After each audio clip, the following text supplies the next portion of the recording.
Hello, caregivers. My name is Amanda Rocheleau. I am a registered social worker in Ontario, and I have a mission to help the helpers. And so I am creating this video for you to talk about stress and burnout and how that impacts us as caregivers and helpers. And we're going to talk about some strategies to help regulate that stress, complete the stress cycle, so that we can take care of our mental health and our well-being and hopefully prevent burnout. So let's get started. I wanted to begin with this quote here, which I like a lot and has helped me think about the experience of burnout.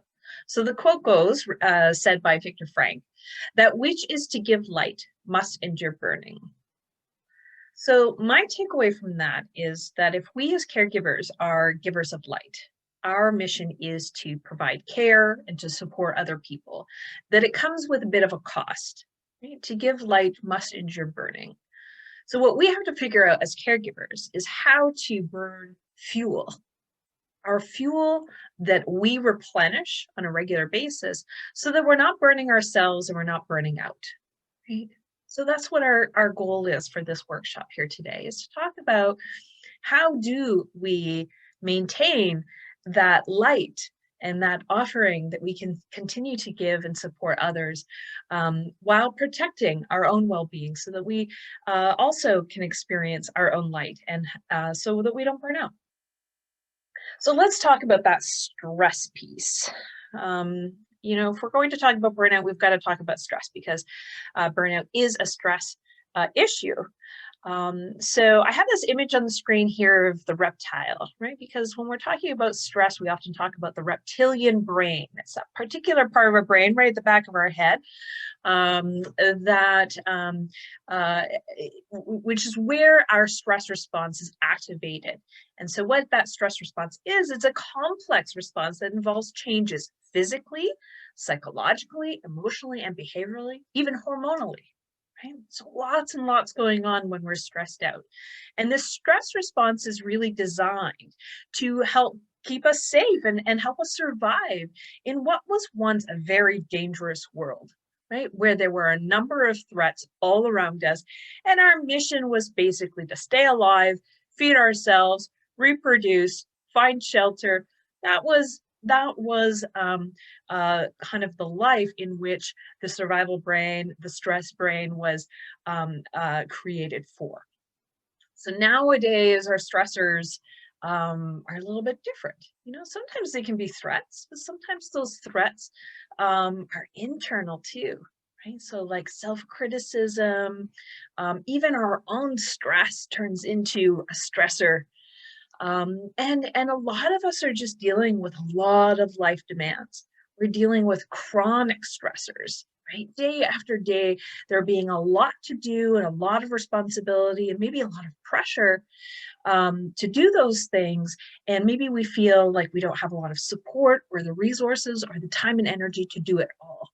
So when life's demands exceed our capacity to a certain degree, that in and of itself becomes a big stressor. And our brain registers it the same way as it used to register, or it does register big threats. And so it says, run for your life, fight for your life, or freeze. And so that stress response, when we're dealing with all of life's demands, actually ends up getting in the way of us being able to cope pretty well. Because running from all of life's demands, fighting up against it, conflicting with it, or being frozen, not being able to make decisions or talk about it or take action can also be a really big, difficult situation, right? Probably you can relate a little bit to that. All of us can. All of us have stress in our lives. So that being said, again, wanted to reiterate that our part of our goal here in this little video here is to talk about how to understand our stress response so that we can kind of override that reptilian brain and use the front of our head here, our thinking brain, our very human aspect of our brain, and find ways to regulate that stress so that it doesn't get in the way.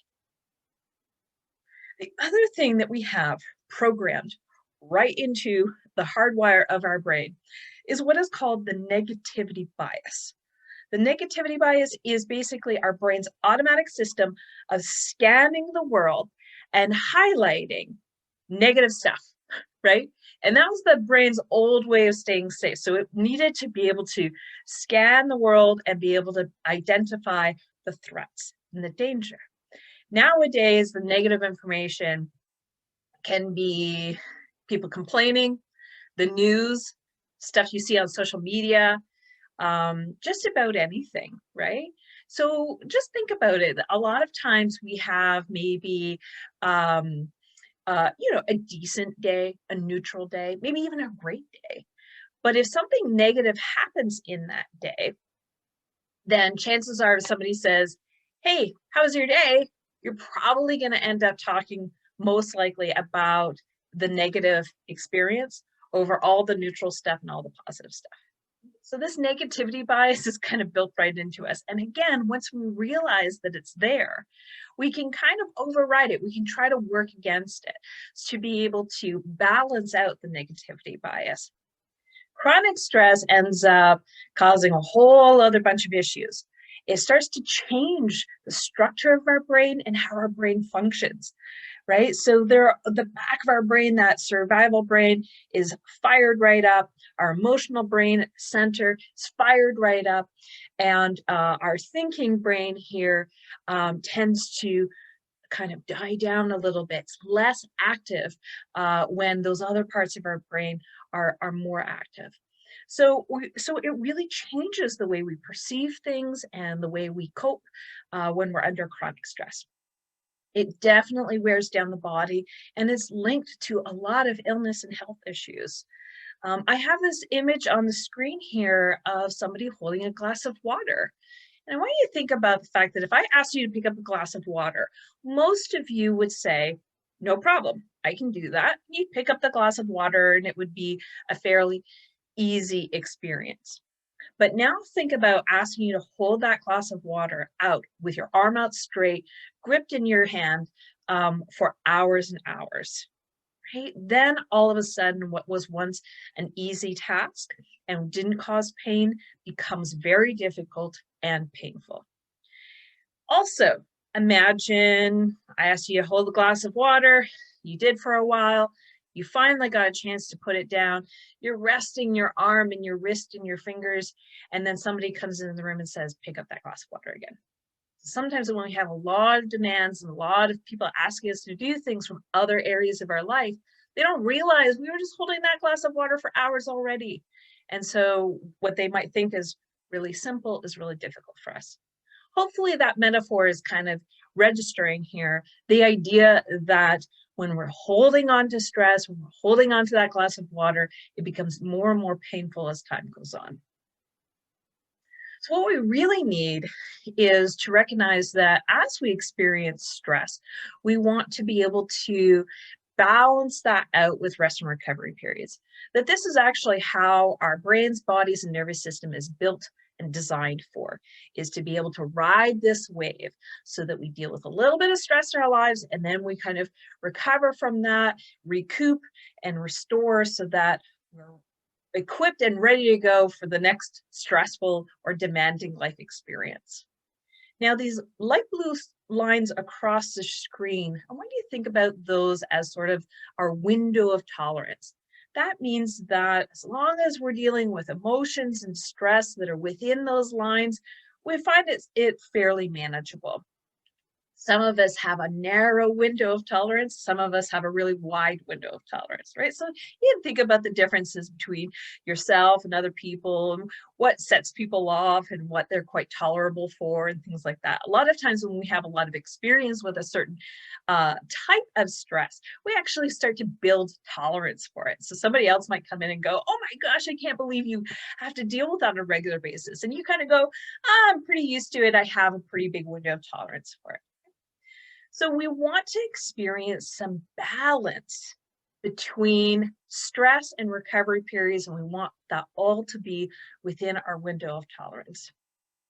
Now, the issue ends up happening when we start dealing with stress that's outside of our window of tolerance, and we start dealing with that stress on a chronic level. So see how we're arching out and we're holding on to that stress level. We're stuck in stress. When that happens, eventually the nervous system says, this is not the way I'm supposed to function. I need to be able to ride that wave.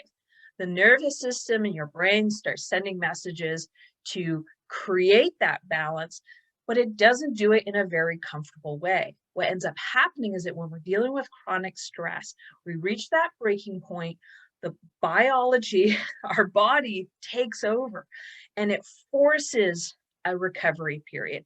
And what it ends up often doing is it overcorrects, right?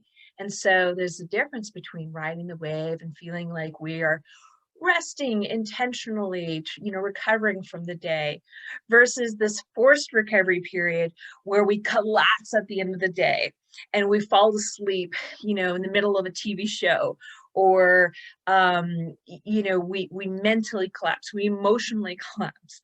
Those are the types of experience when we're dealing with chronic stress, whether it be at the end of a day or a pattern over a long period of time, where we really feel like we feel burnt out. That's what the forced recovery experience is really like. So what is burnout? Well, the simple definition is that it's physical and emotional exhaustion as a result of prolonged stress and frustration. So keyword there, prolonged stress, chronic stress, right? So that's what leaves us vulnerable to experiencing burnout.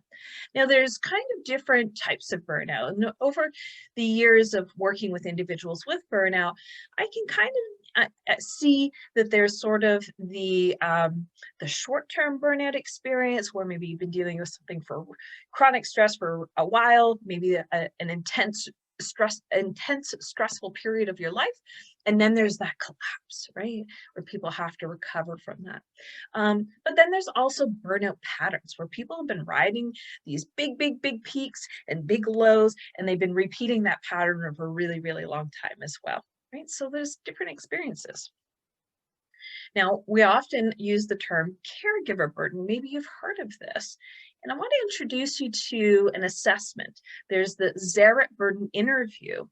And in that questionnaire, it's a self-assessment. You can go through it and ask yourself some questions that help identify some of the contributing factors to caregiver burden or caregiver burnout.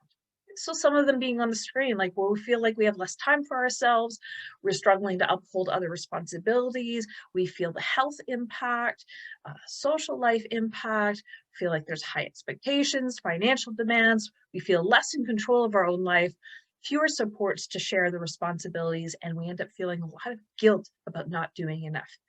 These are some of the common stress factors and experiences that caregivers have identified, and these are all included in that questionnaire that might give you a little bit of insight about how many of these stress factors and how often these stress factors are occurring in your life. Right? So it might give us an idea of where we're at on that continuum between stress, chronic stress, and burnout.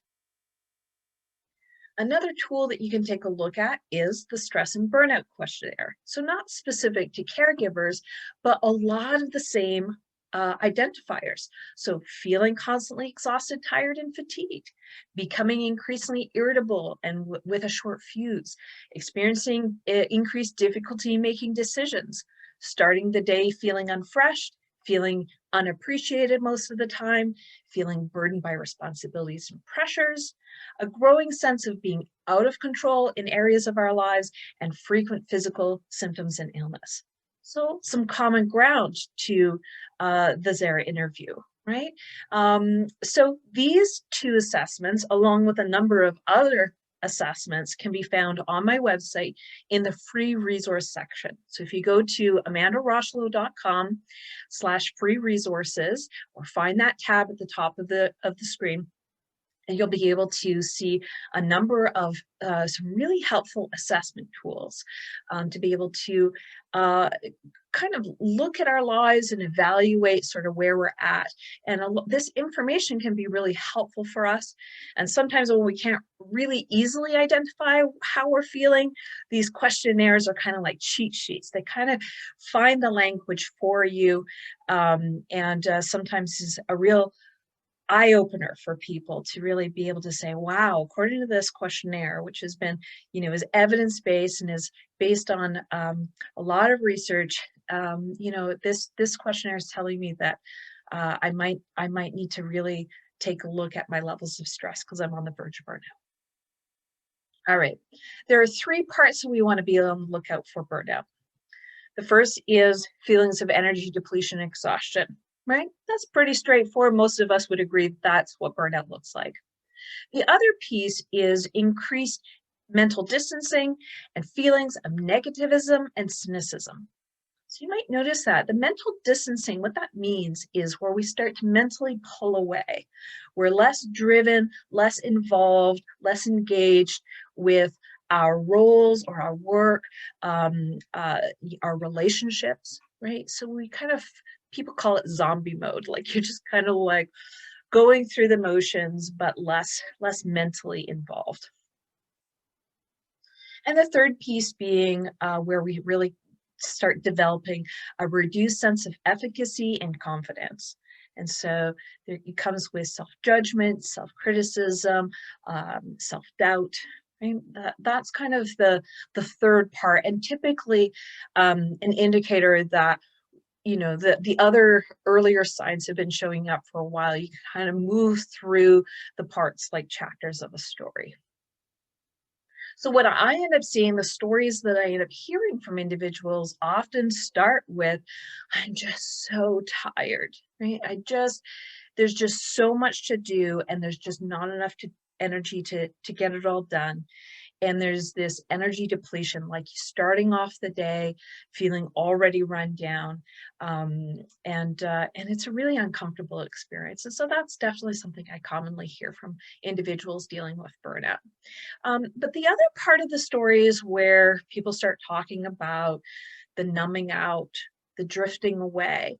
I know that things need to be done, and then, but I don't feel like doing it. I don't want to do it. There's a lot of resistance to doing it. I'm not enjoying doing it. I feel really like I have really negative thoughts about it.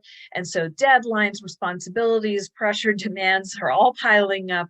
And the individual's kind of on the sidelines watching it all, but not really knowing what to do or feeling inspired to do much. And then again, the last part of the story, feeling really, really done, that collapse kind of experience. And it often comes with a lot of negative self-talk. So I hear people say, I'm just not cut out to do this. Somebody else should be doing it who's a lot better. I'm not a good mom. I'm not a good caregiver. That kind of thing.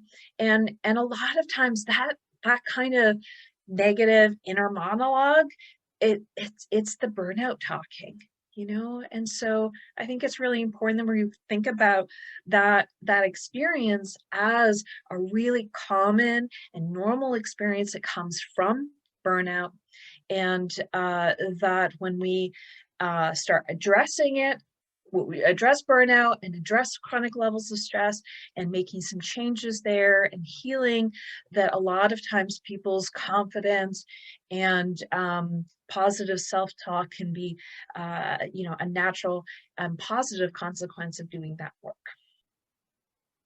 That being said, think about how many recipes there are for chocolate chip cookies, right? Lots of different recipes. So, burnout really happens when we have certain ingredients in our lives that kind of come together. You add heat, you add a stressful situation, and oftentimes that's kind of the breaking point for a lot of people to experience burnout. So it doesn't look all the same. Some people can be kind of on the verge of burnout for even years before it really kind of hits home.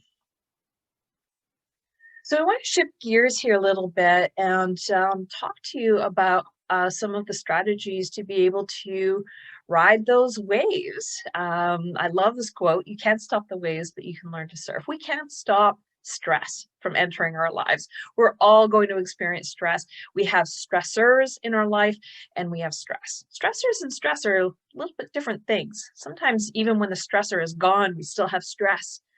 And so part of our maybe our wellness experiences is about learning how to ride these waves, learning how to regulate stress. And it makes me think about how a lot of times we wait until the stress builds up before we do anything about it. And I learned this lesson a long, long time ago in my life. If you don't take time for wellness, you will surely take time for illness. That it always, we have so many reasons why we don't manage our stress early on, or why we don't practice wellness in our, integrated throughout our daily lives. But a lot of those excuses, I don't have the time, there's other priorities, they don't really matter when burnout finally creeps in. When we experience illness or that collapse, we just end up taking the time then, right? Or think about that forced recovery experience, right? So it's gonna happen. Our bodies and brains and nervous systems are built to create that balance.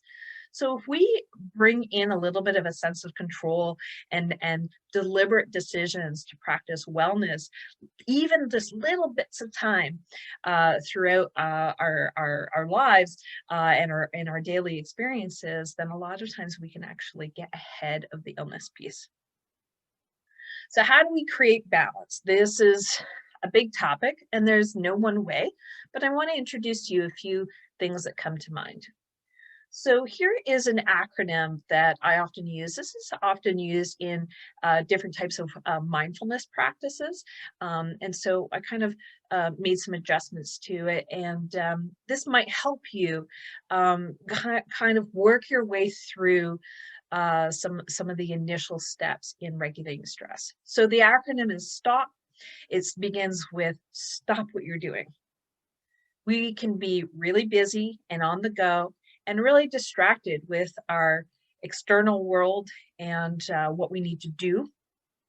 And sometimes we just need to make sure that we leave room in our lives for just the pause, right? Just time where we can just stop what we're doing.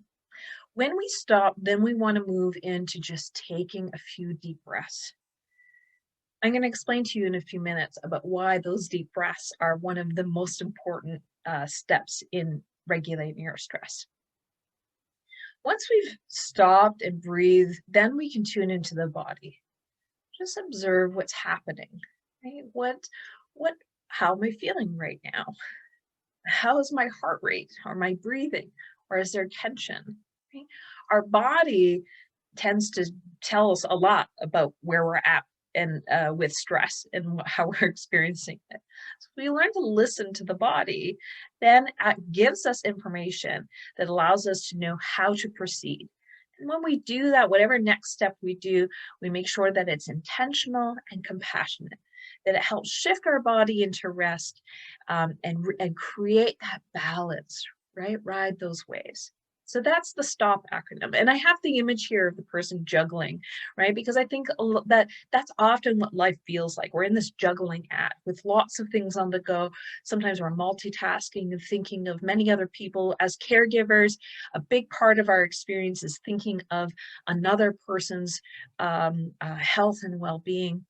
And so we can be juggling quite a bit. And sometimes we just need to think about how exhausting that is to be juggling all the time.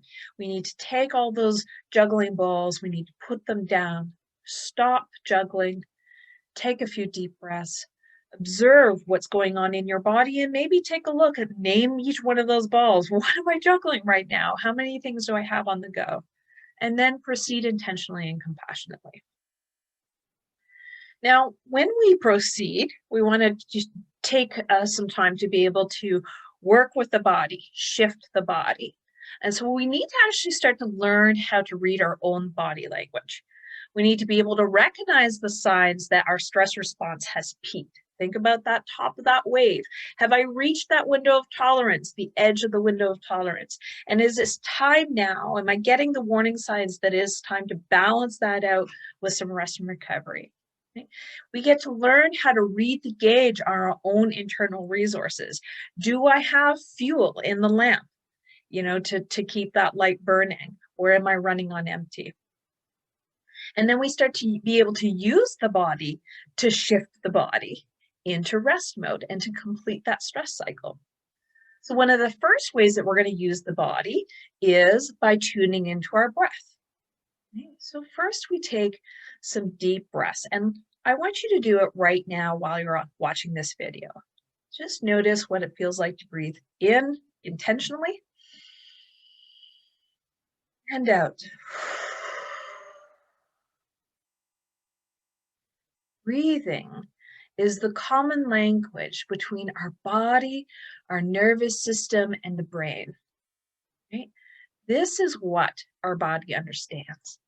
We can say, relax, relax, relax, relax. Our body doesn't understand that. That's not the nervous system's language. Breath is. When we breathe slowly and deeply and intentionally, it sends a message to our brain that says, oh, I can't possibly be running for my life or fighting for my life if I'm breathing deeply and slowly. And then the brain says, so I'm not surviving, I'm just stressed.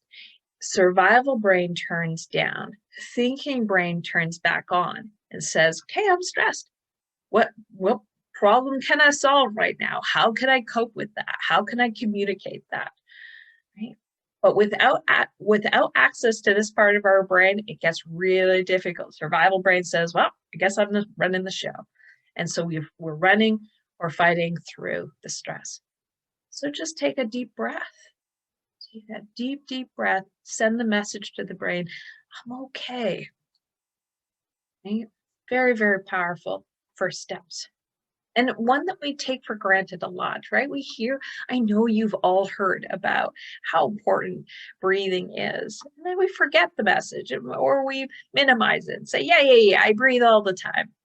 But we're really talking about intentional deep breathing and integrating these moments where we stop, take those deep breaths, and tune into the body and listen and tell the body, I'm okay. Right? This is really difficult right now. I'm okay. We also need to be able to actually integrate moments for tranquil rest. See, relaxation is actually a skill that we learned. It's not something that we actually naturally know how to do very well. We need to exercise that muscle of relaxation and exercise and carve the pathways in our brain that allow us to relax by doing it in a repetitive manner. So I want to ask you, how often do you experience tranquil rest, where you truly sit in a restful manner, where you're conscious and alert, but also in a relaxed state? I call this home base. Right? How often do you come home to yourself? A lot of times our lives are so busy or we find ourselves so focused on the other, there isn't a lot of room for these little moments. And maybe there are these little moments where you say, oh yeah, I can think about, relaxing before bed or watching a show or drinking my tea.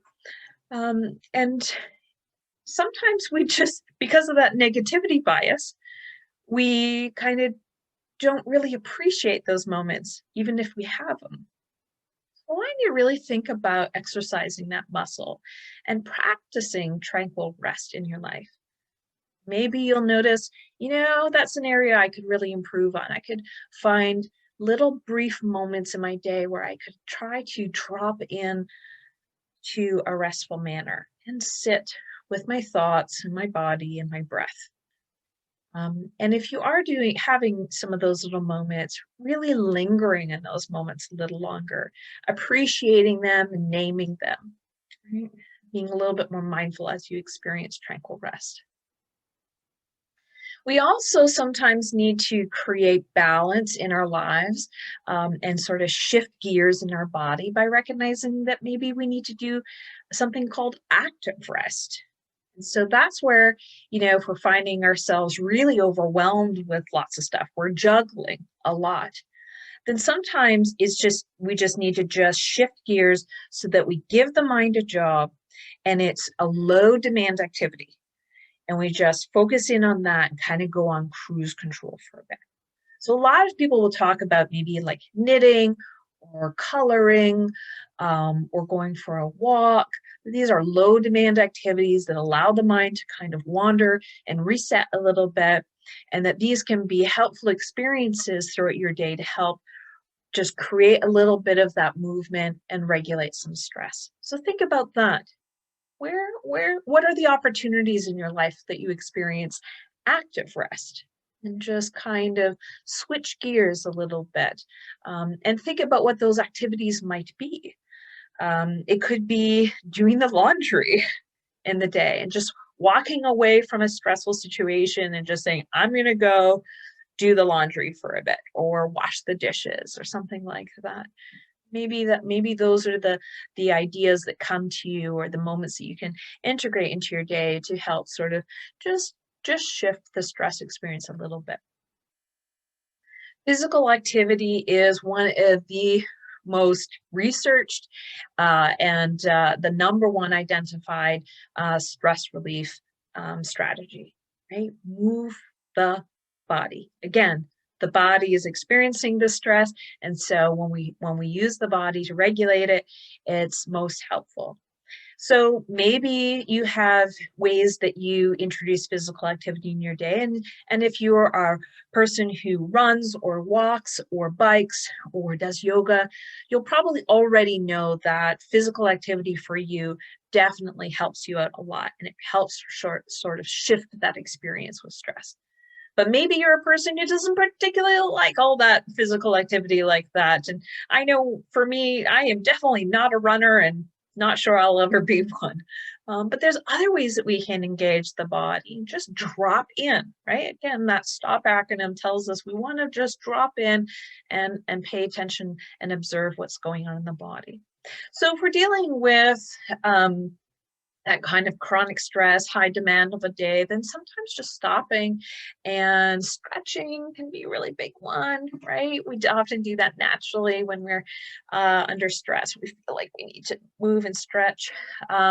We can engage with our senses, which can give us a sense of feeling more grounded and connected to our bodies. So looking around the room, asking yourself, what do I see? What do I hear? What do I feel? What can I smell? And then is there anything that you could taste, whether it be through imagination, or maybe you have a cup of tea or a glass of water or something nearby, that can help engage that sense. Right? So when we move through the five senses and we do so mindfully and intentionally, that can really help us drop back into our body. And with that body awareness, oftentimes then the stress brain goes, oh, okay, we can calm down now. Okay, if we're dealing with an intense amount of stress, like we just got into a near accident, or there was shouting in the house, or I had to deal with a crisis or something really scary, maybe, you're going to feel that adrenaline and that stress in your body. Your heart rate's going to be pounding. Your breathing's going to be changed. You're going to feel tense or sweaty. Right? These are our stress responses. And one of the best ways to help complete that stress cycle and move past and through that stress experience is by shaking it off. Literally, we want to just do what comes naturally to us, what's very primal, and we're going to shake the body and we're going to reconnect, move it off if we need to. And then finally, if you can, gently moving into deep breathing and then tranquil rest, right? So we can kind of piece these activities together to help us complete the stress cycle, depending on how much stress we're experiencing in the moment. The other way that we can help complete the stress cycle, shift our body, is through connection. Right? So connecting with other people, remembering our common humanity, remembering that we are not alone in this experience, talking about what we're going through, getting support or asking for help, lingering in a hug, or being in close proximity with someone who helps us co-regulate and feel safe and grounded. This might also be an important strategy of helping us work through our stress, is making sure that we have those connections and that we reach out to those connections when we are feeling particularly stressed out. So when you think about the steps you take around wellness, and think about treating your mental health like dental health, that if I asked you to brush your teeth for 2 or 3 hours on Sunday, um, I'm not sure that would do the trick in really giving you the best healthcare or dental healthcare that you really need. In fact, it's actually just taking 2 minutes to brush your teeth twice a day, every day, that really makes the biggest difference, right? So it's not about biting off these great big chunks or creating big change. A lot of times our wellness practices are just integrating these small little moments to help regulate stress. And that actually is what really helps protect our well-being. So think about your daily personal work, the 2 minutes twice a day, or maybe 5 minutes once a day, whatever it might be, but the little moments in the daily personal work that you do to experience wellness. And then we want to think about, occasionally getting some help. Like when you go to the dentist every 6 to 9 months and you get a cleaning, right? We know we can do a pretty good job on our own, but it doesn't hurt to have somebody come in and give us some support. So maybe it's kind of like this, watching a video or accessing new resources or talking to a doctor or a social worker or a therapist, right? And that sometimes getting a little bit of support from people outside of ourselves can be really, really helpful. And then we also want to know that if there's an emergency, if we are in pain and we are really struggling, who can we turn to be able to help us in a state of crisis? We want to know who that person is and how to access them right off the bat, because caregivers can deal with a lot of stress. And sometimes we cannot predict when our own health, our own mental health, our own well-being might kind of reach that breaking point. So we really want to be on the lookout for it, do what we can to prevent it, but make sure that we've got somebody there to help us out if it does happen. If someone hasn't thanked you today for being a caregiver, I want to be that person right now. And I want you to really hear me say, I am grateful for you, whatever you are doing, your role in caregiving for someone in your family or in your community, is that we really couldn't survive if it weren't for all the caring individuals who are taking on responsibilities and roles to providing care for others in need. So thank you very much for doing what you do. Again, my name is Amanda, and I have a website, amandarocheleau.com, that has hopefully some really helpful and useful tools that you can use. You can find me on Facebook and Instagram at Compassion Fatigue Therapy, which would provide maybe some inspiration and some news and resources along the way as well. So thanks so much for tuning into this video. I hope that you can find that balance in your life and that you take good care. Bye-bye.